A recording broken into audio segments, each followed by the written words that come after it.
লিখিত যোগাযোগ তুমি প্রতিষ্ঠানে বিভিন্নভাবে করতে পারো। আর ব্যবসায়ীরা যা যা ভিত্তিতে লিখিত যোগাযোগ করে থাকেন তার মধ্যে সবথেকে বেশি যেটা প্রচলিত তা হচ্ছে আর্থিক বিবরণী। এবং এই আর্থিক বিবরণীটা কিন্তু আমরা মোটামুটি বাধ্য হয়ে করে থাকি। কেন?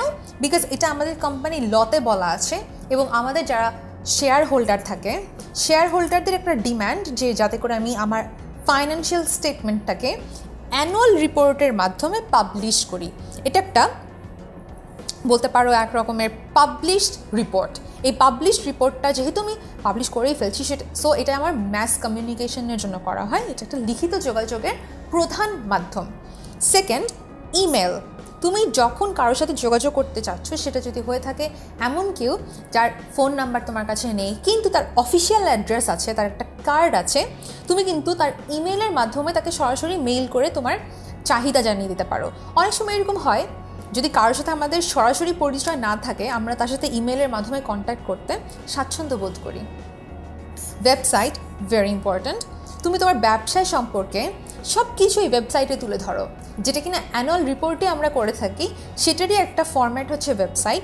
ওয়েবসাইটে কিন্তু এই যে আর্থিক বিবরণীটা দিচ্ছ, এই যে অ্যানুয়াল রিপোর্ট করছো, এটা এবং এছাড়াও আরও অনেক কিছু অনলাইনে দিয়ে দেওয়া থাকে।